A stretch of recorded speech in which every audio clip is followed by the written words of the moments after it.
One more, and this is a position Illinois needs a breakout guy for certain, and that's wide receiver. So I got a breakout candidate as Pat Bryant. I don't know if Barry Lunny's talked about a player quite as with an emotional tinge as Pat Bryant. That's because they rave about what he brings to the field, that he's just a natural football player. And I think we saw that last year. Bryant, as a true freshman, played significant snaps last season, mostly on running downs, which I thought was an issue when they always put Miles Scott and Pat Bryant in. It's like 70% of their snaps were rundowns. But he was a good blocker as a true freshman, 6'3", 190 pounds.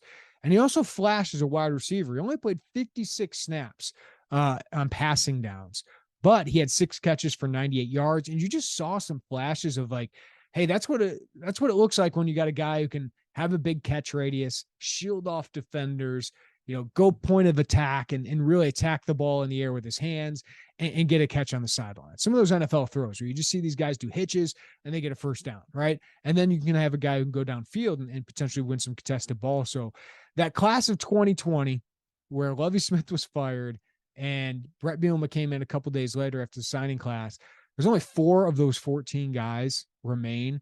But Pat Bryant was one of the best prospects they got in that class. And he had several Power 5 offers, had great options, and he decided to come to Illinois despite the coaching change. It was kind of a weird time. He was sold on Illinois, then they fired the head coach. Did he have options to go elsewhere at that moment? He probably could have found somewhere, but he decided to stay at Illinois. And I think he, Isaiah Williams, and Casey Washington are the likely starters. We'll talk about another wide receiver here in my sleepers, but Pat Bryant, I think, is going to be a starter. And I think he's got the potential to be a guy who makes a significant impact both as a blocker and the receiving game. Just a solid overall wide receiver.